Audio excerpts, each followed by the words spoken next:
કહેવાનો મારો મિનિંગ ઈ છે કે માં હોય મોટે બોલું માં એ હાથે નાનપણ સાંભળે એ મલક બધાની મજા પછી કડવી લાગે કાગડા એ આ જનેતાને હું એટલા માટે કહું છું આ દીકરીઓને મારે કહેવાનો અર્થ એટલા માટે છે કે તમે એમ કહો ભગવાન મને હારો દીકરો દે શું અહીંયા ગોદામ છે હે અહીંયા દુકાન છે હારા દીકરા બાપુ માં સંસ્કાર આપે તો જ હારા દીકરા થઈ શકે બાકી એમને તમે હારો દે એમ કરી મેળ ન પડે પણ હું તો બહેનોને ખાસ વિનંતી કરું હાથ જોડીને કહું હું કોઈ સલાહ દેવા તમને આવ્યો નથી અને મારી સલાહ તો શું મારી લાયકાત હતી હું તમને સલાહ આપું પણ મારો કહેવાનો મારી વાતની અમુક બાપુ નોંધ કરજો અને એનો અનુભવ કરજો હું કોઈ પાવરની વાત નથી કરતો પણ તમારે સારા સંતાન જોઈએ ને તો મારી એક જ ભલામણ છે કે ઉદરમાં સંતાનનો વિકાસ થતો હોય અને જન્મ થયા પહેલા રામાયણ ને ગીતાના 5-5 પાના વાંચજો જો આપને સંતાન થાય એવું આ ટેકો દેવું દીકરો ન થાય તો બાપુ મારું નામ તમે જોડો ઘા કરજો હારા દીકરા તો થાય મારા વહુ હારો ભેગા પાણી પૂરી ખાતા હોય તો અહીંયા કઈ હારા વાઈટ ન હોય દીકરાની એ તો ઠીક છે પછી કહેવાનું હોય અમુક એ ભગવાન એકાદો દીકરો દે અમે દીકરા વગર ના છીએ તો અમુક એમ કે હે ભગવાન આના કરતા ન દીધો હોત તો સારું હતું આપણે એમ કે હારા આવે આ દીકરા હાઈવે ફાયદો છે કે નો હાઈવે ફાયદો છે ભગવાન પાસે બાપુ માગજો એકાદો દીકરો પણ એને કહેજે કે ગોપીચંદ ને ભરતરી જેવો કા દીકરો આપે ગંગા સતી પાનબાઈ જેવી દીકરી આપે હાથ પેઢીઓના નામ ઉજળા કરી દે રામ એટલા જ માટે કહું છું બાપુ દીકરીઓનું સમર્પણ છે બાપુ એનો ત્યાગ છે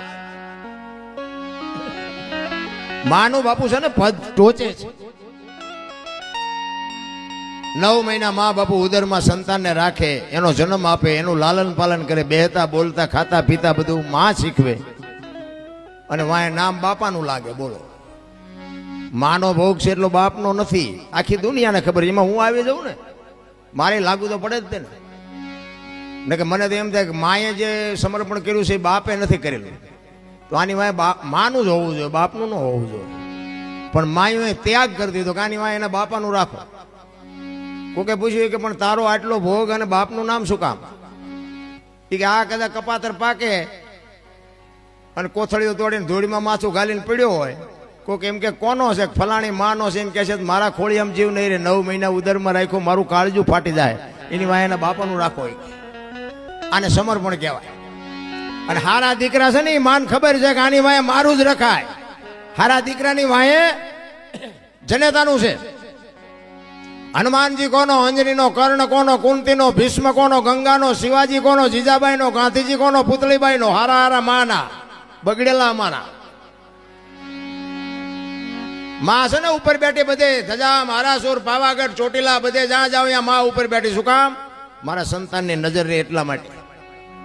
બાપા બધા ભોંયરામ છે ત્રંબકેશ્વર ને રફાળેશ્વર ને ભોંયરેશ્વર ને રિયા સલમુ દાબે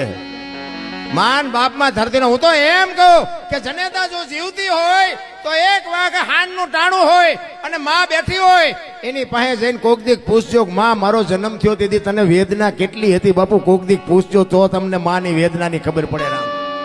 હું કોઈ ભલામણ નથી કરતો આવા માંડવા નાખો મંદિર બનાવો આ કરો તે કરો હું કોઈને કહેતો નથી મારો પ્રોગ્રામ ગમે ત્યાં હોય ને હું મારી એક જ હાથ જોડીને વિનંતી કે માને બાપને બાપુ જાળવજો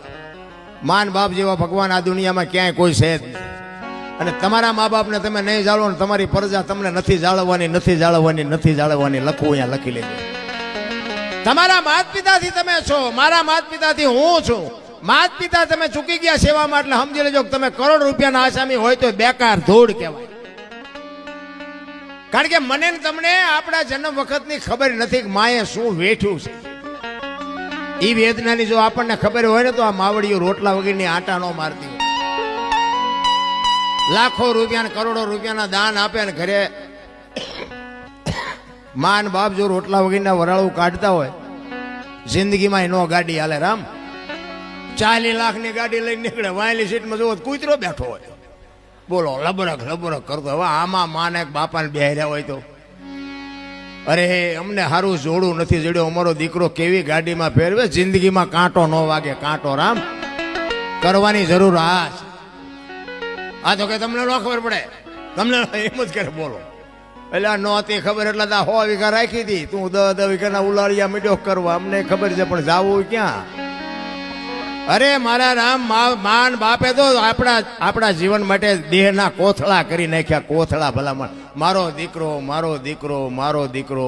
અરે શું માન બાપે બાપુ તમને ને મને સમજ. એક જનેતા પોતાના ઉદરમાં 9 મહિના રાખે, એને આમ હાલતી હોય, માસ હાલતી હોય તો બાપુ આમ ઉતાવળો પગ ન મૂકે બાપુ. પોતાના સંતાનની તકલીફ ન પડે એના માટે રહી અને આમ પગલા હોત ધીરે ધીરે ભરતી હોય. અને જન્મ આપ્યા પછી બાપુ લોહીનું દૂધ કરીને તમને મને પાતી હોય અને આવડો મોટો ઉછેર કરતી હોય ને જો માર રોટલા વગેરેની આટા દે. જિંદગીમાં તમારા દાણા જોવરાવો એટલે જોવરાવો, જો કાંઈ તમારો મેળ પડે તો કોઈ દી નો પતે. માના ઋણમાંથી બાપુ કોઈ દી. પછી ઘણા નથી આમ ફોટા માના બાપાના ફોટા મરી જાય ને પછી ફોટા પાસે ઓલા રોટલા કરી કરીને દેખાડે. અમે અમે કે ધરાવીને પછી જમીશ. આવું ખવડાવ્યું હોત તો 2 વર્ષ જીવે એવું હતું. આ ભૂખ્યા માર્યા છે ને હવે શું ફોટાને દેખાડો છો? ભૂખ્યા માર્યા હોય ને દુનિયાને પછી દેખાવ કરે. આમ થાળીઓમાં રોટલા ને શાક ને દાળ ને ભાત ને મૂકીને પછી આમ ફોટા પાસે મૂકે. એમ પેલા ધરાવી, પેલા ધરાવવાનું હતું તારે ધરાવ્યા નહીં નથી. કોકની શમશાન યાત્રા નીકળી હોય તો આમ ભાળી જાય ને કે શમશાન યાત્રા હાલો હાલો ટેકો દે, ટેકો દે. આ ટેકા ન દીધા એમાં જ મર્યા છે. હવે શું ટેકા દેવા હોય? ટેકા હાટું બજારા લબડી રહ્યા હતા નથી હોય જીવતા તારે હોતું નથી. અને માણા વખાણ મર્યા પછી જ કરે છે કે માણા બહુ સારો હતો પણ જીવવા દીધો જ નથી. એને હજી જીવવું હતું. માર્યો છે ભૂંડી હાલે છે પછી વખાણ કરે બધા. અરે બાપુ ભાઈ નો હું તો 18 વણમાં કહું બધા ભેગા રહીને મોજ કરો. જીવન કાલ ખૂટી રહે કાંઈ વાતમાં છે નહીં. માણા જન્મે ને 2-2.5 કિલોનો હોય, 60-80 100 વર્ષ જીવન મરી જાય ને શમશાનમાં લઈને હળગાવી નાખો